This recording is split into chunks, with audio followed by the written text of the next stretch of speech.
How's it going, everybody? Continuing on with The Burning from 1981. What a great slasher this is. This is probably in my top five or so.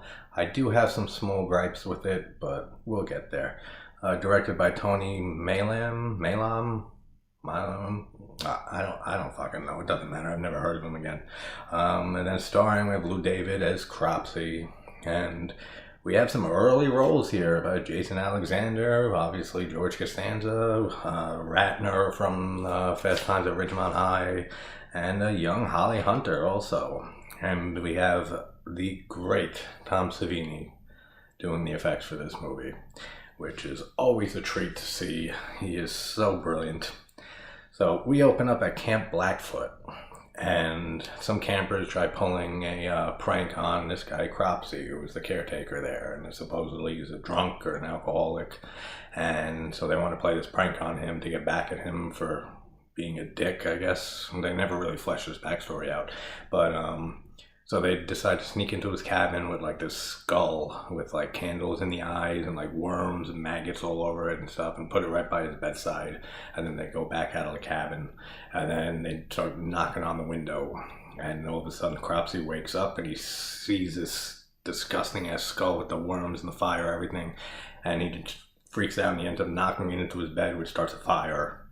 And the fire spreads. Once it falls, the skull falls into a gas can and just explodes the fucking cabin up, and he runs out, Cropsy, burning from head to toe, just engulfed in flames, and the kids are freaking out on the side there. They're like, oh my god, what the fuck do we do? Run! There's such an underreaction from these kids, and Cropsy just is burning alive, and he ends up rolling down the hill into the water, into a river or a stream or something like that. And that's the opening. It's a great opening, very good opening. And then we have 5 years later, he ends up being released from the hospital after getting a bunch of skin grafts that didn't take, the failed skin grafts and everything. And he wears a big black coat and hat to hide his deformities and everything like that. But before that happens, is it says a week later after the incident and stuff, and they have this black guy is so funny, yo. This guy is sick. He's showing this new doctor around, and the doctor's only been working there a few days, and this guy's like, yo, if you want to see some crazy shit, you gotta check this guy out over here. This burn guy, he is burnt to a crisp, extra crispy, like a Big Mac. You know what I'm talking about? Dude, he's so funny. He cracks me up every single time. Excuse me. And he ends up just this doctor wants nothing to see, he wants nothing to do with this, and he just keeps on pushing him. He's like, oh, you want to be a doctor, you want to work here, come on, get in here, see this guy, he is disgusting and shit. What an evil fuck, man. And he ends up trying to get the doctor to go see, and the doctor's trying to look from the door and stuff, and the guy's standing right next to Cropsy's bed, and then we just get the arm come out and grab the black guy's arm and stuff, and the makeup effects on the arm of Cropsy with the burns and stuff looks great. Really, really good, which I expect nothing less from Tom Savini ever. And the score, man, the fucking score by Rick Wakeman in this, I mentioned on the channel, I'm a huge musician for the last 20 plus years. Progressive rock from the 70s is one of my favorite genres of music, and Yes is one of my favorite bands of all time. And Rick Wakeman, for those who don't know, is the keyboardist from Yes. And just when I first saw this movie, in my early teens, or 12, 13, 14, something like that, just knowing that it was Wakeman doing the score for this movie was just unreal. And I cannot say enough about the score in this movie. He does such a great job with this score. And we get the prostitute kill, which is a great kill. It's a cool looking kill. When why is he going to a prostitute though? That never made sense to me. Especially his goal is to go to this camp and do all his killings there. So why is he stopped for a prostitute?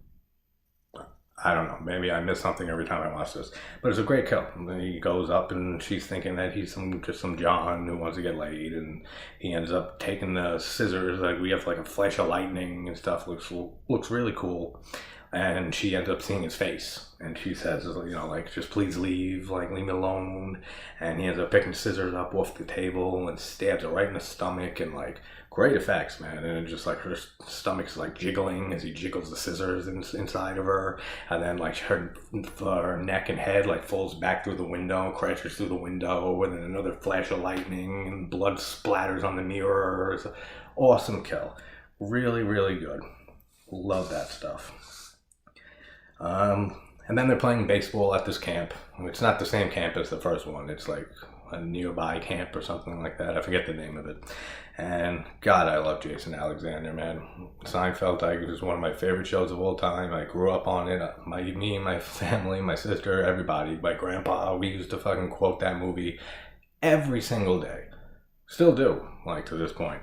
But even back in 1980, 81, man, like, he had just amazing comedic delivery and timing, man. Like, you could tell just from watching this movie. If you never watched Seinfeld ever, or saw Jason Alexander and anything else and just watched this movie, you could tell just by his performance that he would be a fucking star one day, in my opinion. Just like, he steals every scene he's in. Every single scene that he's in, he absolutely just steals it. And I wonder how much of his dialogue was improvised. I'd be interested to find out about that, because it seems like a lot of his stuff is off the cuff and improvised. I'd love to look into. I got to look into that, because that's actually really interested me on this rewatch here. Then we have the ball goes into the woods, and we have Cropsy. Why? This makes no sense either. Why would Cropsy kill this girl, like, when she's looking for the ball? There's like 50 kids out on the field playing baseball. And it's not like it's just like a POV shot of, like, the killer creeping on somebody. No, like, we see him pick the garden shears up like he's right about to kill her. It's not like he's about to go like this. She turns around and he goes, hey, how's it going? Like, no, he's gonna fucking kill her. So if he did, like, everyone's gonna be like, where the fuck is she? She's been in those woods for like 5 minutes now, and they're gonna go in there and they're gonna find her body, and then they're gonna know there's a killer immediately.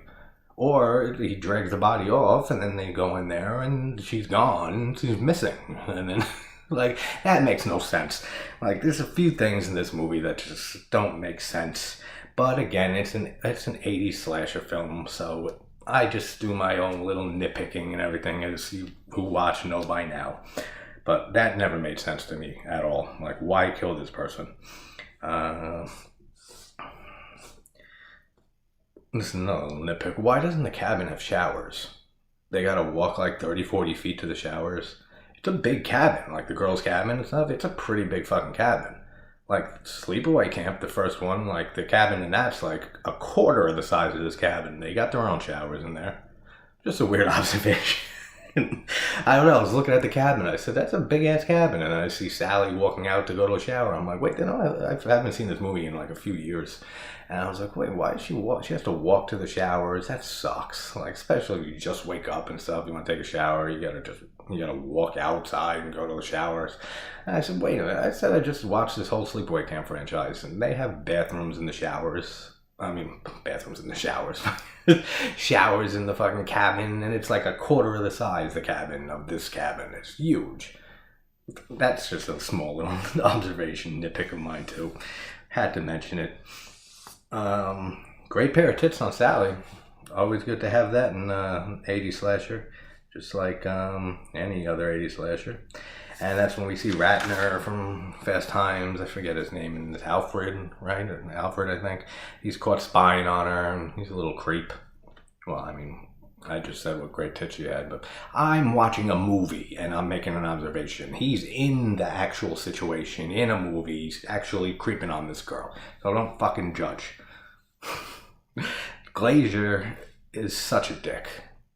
I can't stand his character, man. I don't think I've ever met someone who said, I fucking love Glazer and The Burning. I've never heard that. But the way he bullies Alfred and shit, and I get it. I mean, he's a creep, and he was creeping on Sally, who's Glazer's girl or whatever at the camp. So, I mean, I get it. But still, he's a fucking bully. And as I said in my Return to Sleepaway Camp review and stuff, I cannot stand bullying. It's a disgrace, and it's such a big problem. And but when I see him bullying Alfred and stuff, but then I love when Todd comes over and grabs him and starts like putting him in his place and starts saying, you know, your issue is you can't ever handle somebody your own size and stuff. And he immediately like Glazier backs down. Love that. So good to see that. I love when bullies get put right in their fucking place. We have the cool little shot of Cropsy in the cabin window that only Ratner sees. And he's like, I saw a horrible face. Cool little scene. I just saw a face, I can't forget the time up. Any Beatles fans out there? It's my favorite band of all time.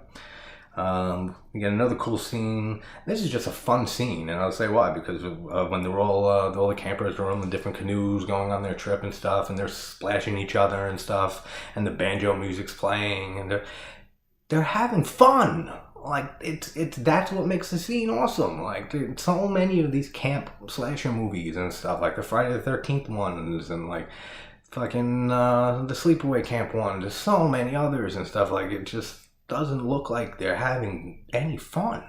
Like there's like just because it's the bad acting and stuff like that obviously and everything, and it's not like a prime focus of a slasher movie, but it's just cool to see. Like in this movie, it's cool to see that like you can tell that the actors and actresses like had like chemistry with each other, and that they were just having fun on set. Like, and it's just cool to see, you know, like they're just having fun, and you don't see that too much in slasher films.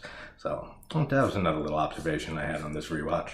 The campfire Cropsy story is literally exactly the same as in Friday the 13th Part 2, with the campfire scene in that. Like, identical. Like, totally identical. And I've noticed this every single time I've seen this movie, because I grew up on Friday the 13th series when I was like 5, 6, 7 years old. I started watching that and Halloween. That's how I got into the horror genre to begin with, and specifically why I grew more and more into the slasher genre as my favorite subgenre, because of starting with the horror with Halloween and the Friday the 13th series. And so I've known that movie in and out since I'm a little kid. And when I saw this when I was a little older, I said, this is exactly the scene from Friday the 13th Part 2 with the campfire and stuff. Like, they're identical. Telling the whole story about the guy who's in the woods and fucking wants to kill all the people and shit, and then like says like this few little lines and stuff, and then somebody dressed up with a mask runs out and scares everybody. And these both came out in 1981. So that's fucking like, that's weird. Like, there had to be something that like someone who worked on the project and then ended up going to the other one, or just the script got passed around. Like something had to have happened, because they are too identical that it's a coincidence. There's no fucking way. No way at all. And what a sick, twisted, sadistic fuck that Todd is, man. He's telling this whole story, which is full of holes, and I'll get to that. But he's fucking saying all this and scaring the shit out of everybody. And he's one of the kids that's responsible for this. That fucking played the prank and had Cropsy get burned alive and almost died. And he's just telling the story nonchalantly, like he had nothing to do with it, like it's just some legend, a story you heard in a bar the night before. Come on. That's fucking insane, dude. Get the hell out of here. What a dick. What a sadistic fuck. Damn, man. Then we have Eddie and Karen going skinny dipping, and she's like reluctant and stuff to be with him, but she likes him, but then she doesn't, and like she pulls away and everything. And what a dick Eddie is too, man. Glazier, Eddie, like this dicks, man. And he's like don't fight it. And then when she's like pulling away and stuff, she's like he's like, get the fuck out of my face, and like she walks out and stuff. She has a great ass too. We get to see that was nice. She got nice tits, nice ass. We got nice TNA in this movie. But like Eddie the dick, man, it's like there's so many like male characters in this movie that are like fucking rapists, dude. Like straight up fucking like rapists. Like they're either like borderline rapists, or they are absolutely future rapists, or they're a Ghost of Christmas Past rapist. Fucking like it's insane, and I know exactly why. Fucking, it's because this was the Weinstein's first movie, Harvey Weinstein and Bob Weinstein. No wonder fucking why that all this shit was written in there with these pushy ass guys that are borderline rapists and stuff like that. We have Glazer, and then we have fucking Eddie, and then we have Ratner spying on the girls, and knowing the fucking Weinsteins, what we know now and stuff, they probably made that shot of Glazer getting mooned by the 4 guys and showing their asses just for his own satisfaction. Fucking back. Oh man, fuck, it's crazy, man. There's so much craziness in this movie that, like, alright, let me get off Weinstein, because it's even disgusting even talking about that motherfucker. I'm saying blah blah blah Cropsy. Then we get Cropsy. He comes up to Karen, slits her throat with the shears, and like the blood comes down and stuff like that. It's okay. I mean, you can't see much or anything, and that's one little gripe I have with this movie. Actually, I'll save that for a little bit after a certain scene. Let's see, I'm drifting down, blah, blah, blah. Yeah, the next scene. So then we have the infamous raft scene, which is so good. It's one of my favorite sequences in a slasher film, by far. When they made a nice little, self-made raft and everything. I think it's like Woodstock. Who else is on the raft? Woodstock, that guy with the white shirt. Yeah, that's descriptive. The girl with the black hair, the person with the eyes, the nose, the mouth, and the hair and stuff, that person too. And there's people on the raft. I don't remember their names. Come on. I don't write most of them down. And we just have them in their canoe going up to they're on the raft, and then they're going like paddling towards the canoe and everything. And as soon as they get there, you just see Cropsy just up with his shears like this, and what a fucking great scene and great special effects by Tom Savini, man. Maybe he just brings it down, and he ends up slicing the guy across his chest and stuff, and then he brings it up again, and he hits the girl, and he brings it up again, and then he cuts the fingers off of Woody, and his fucking fingers fly off, and then he stabs him with it, and then Eddie's laying on the ground, and he puts the blade right through his neck, and then he slices the girl's, like, front of her head open. Amazing. So fucking good. What a great scene. And this is why I saved what I was about to say for after this. As I said, amazing scene. One of my favorite slasher sequences ever.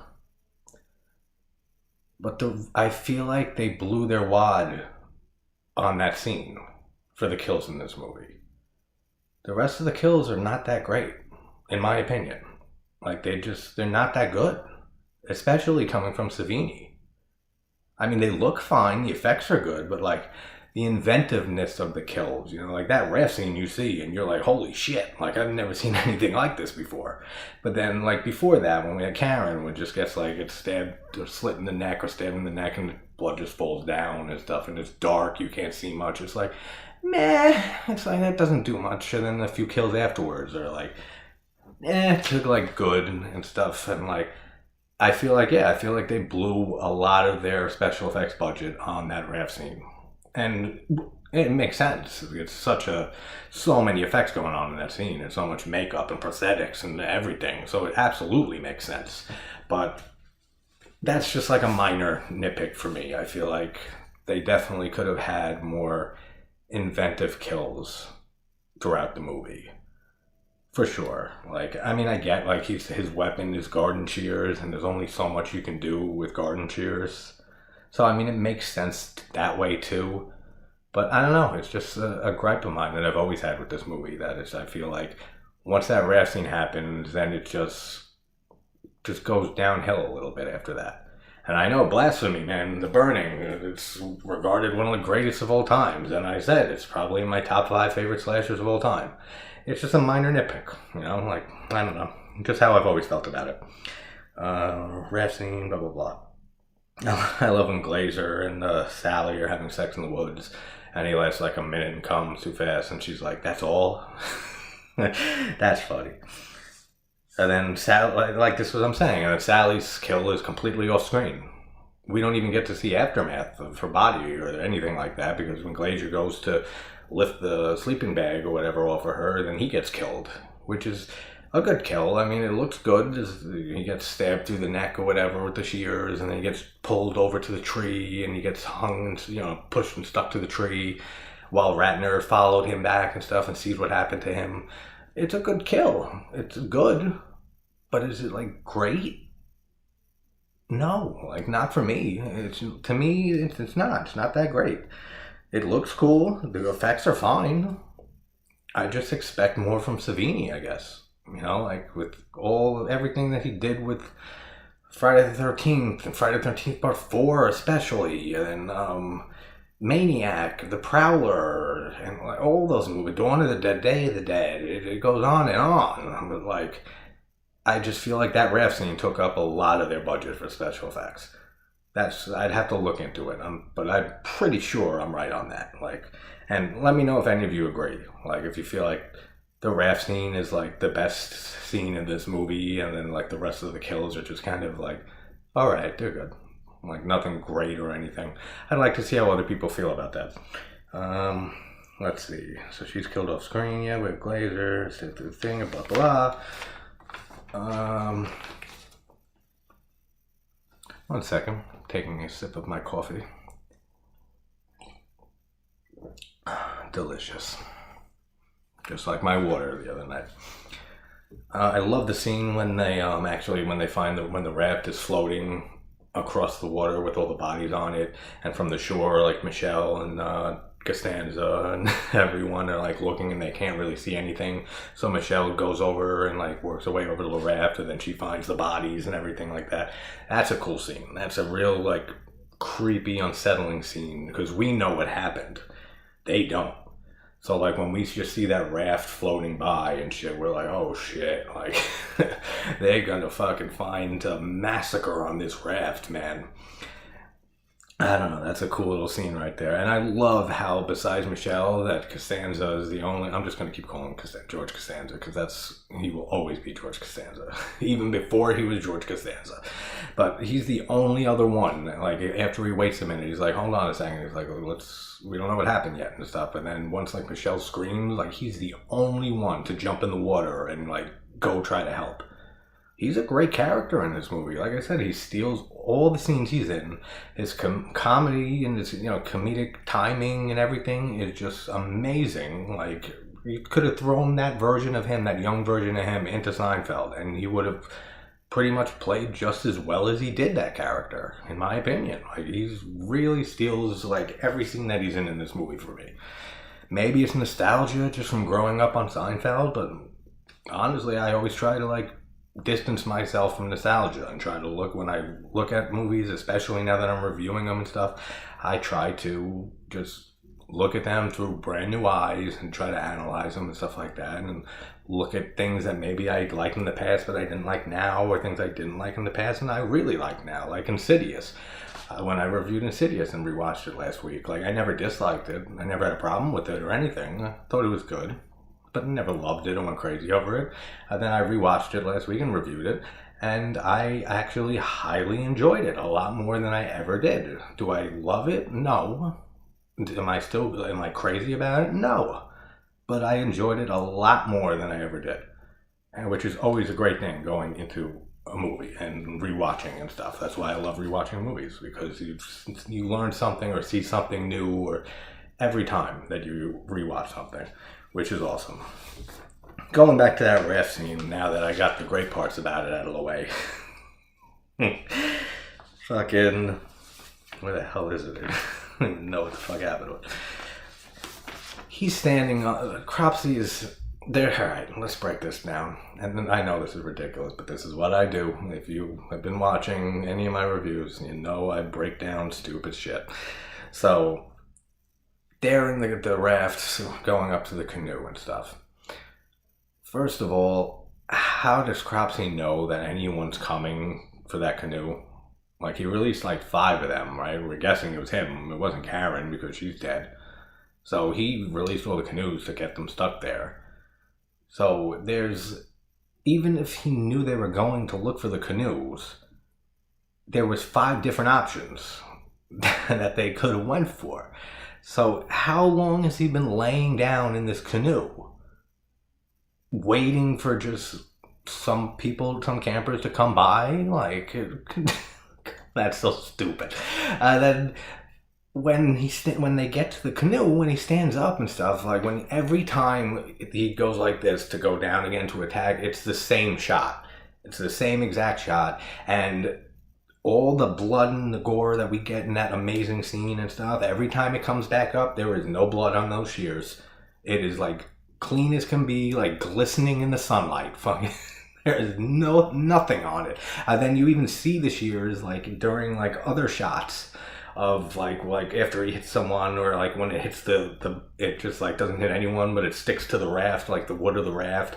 There's blood on it. Then you go back to that same fucking him holding him up, and clean as can be, fucking glistening in the sunlight, fucking. Then has anybody out there ever stood up on a canoe? Like, you know how hard it is to keep your balance standing up on a canoe. They don't show him like getting on the raft, so like he's in the canoe this whole time. Unless I'm trying to imply he walked onto the raft, but they never show it. So all we see is that he's standing in this canoe. It's hard enough to stand in a canoe like that just standing. But yet he's going down, stabbing people and slashing people and stuff like that. He's not rocking and fucking falling into the water. Like, come on. Oh, so that's ridiculous. But like I said, these are just little nitpicks that I make for myself, basically. And that still amazing scene, one of my favorites. Like I said, I just had to point some of those little observations out. Let's see. I wrote, God, I can't say enough about Wakeman's score in this movie. It's just, the score is so fucking good. Like the main theme at the beginning plays again once or twice throughout the film, like near the end again and everything. Awesome and instantly recognizable. Like from slasher fans who love The Burning or seen The Burning, as soon as you hear that synthesizer and stuff come in with the main theme, you know it's The Burning. Like, without a doubt. But awesome score by Wakeman in this, which, like I said, I love Rick Wakeman, and I loved Yes so fucking much my whole life. Then we get the ending where Ratner is taken by Cropsy, and Todd follows looking for them, and we get to what is this about? Someone explain this to me. He's like, put it in the comments if they know.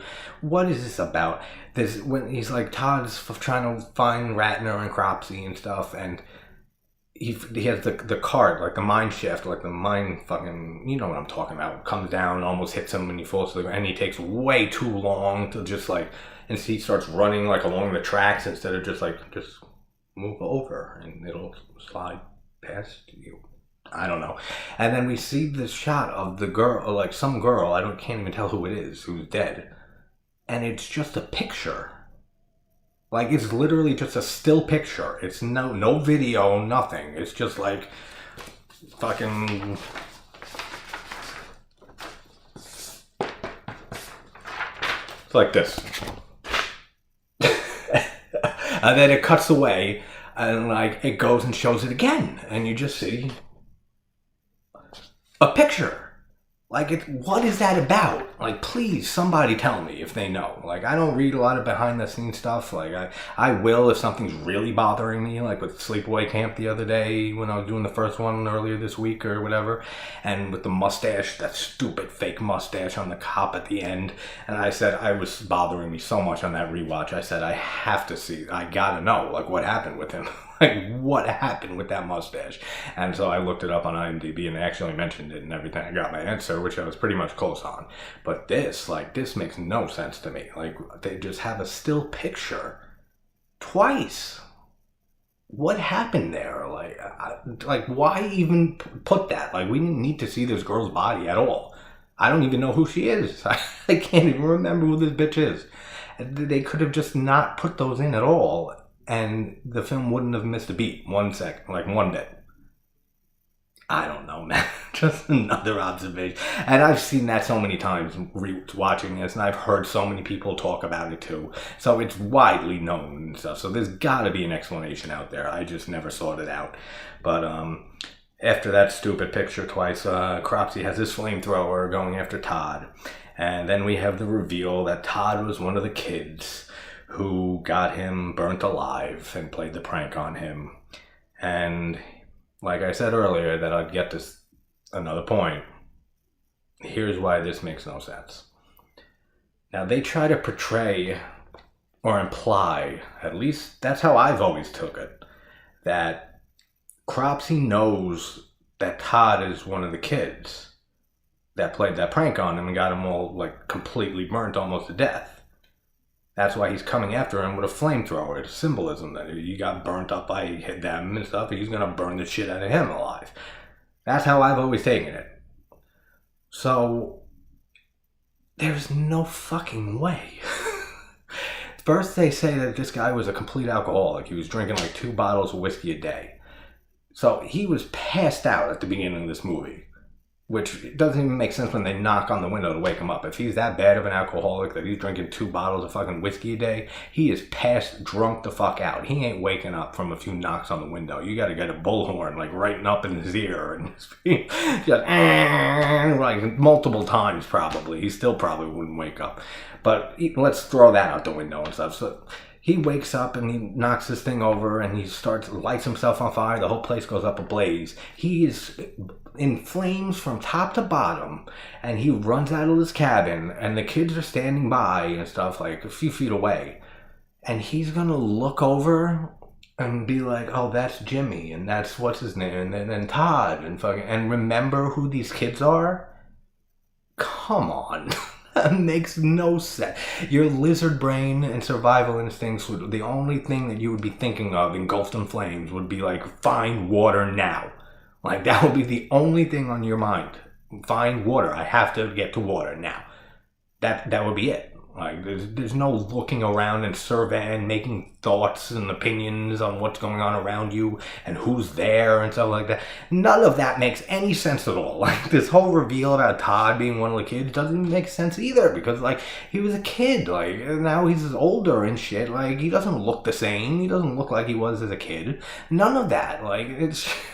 And that's just how I always took it, that they're implying that Cropsy knows that this is one of the kids. I can be completely wrong on that. It can just be, he just came to a random camp. But then what are the chances that one of the kids who pulled this prank on you is at this camp, this random camp that you showed up with, and you save him for last of all the kills? For what? Like, because... Alright, I gotta move on from that, because...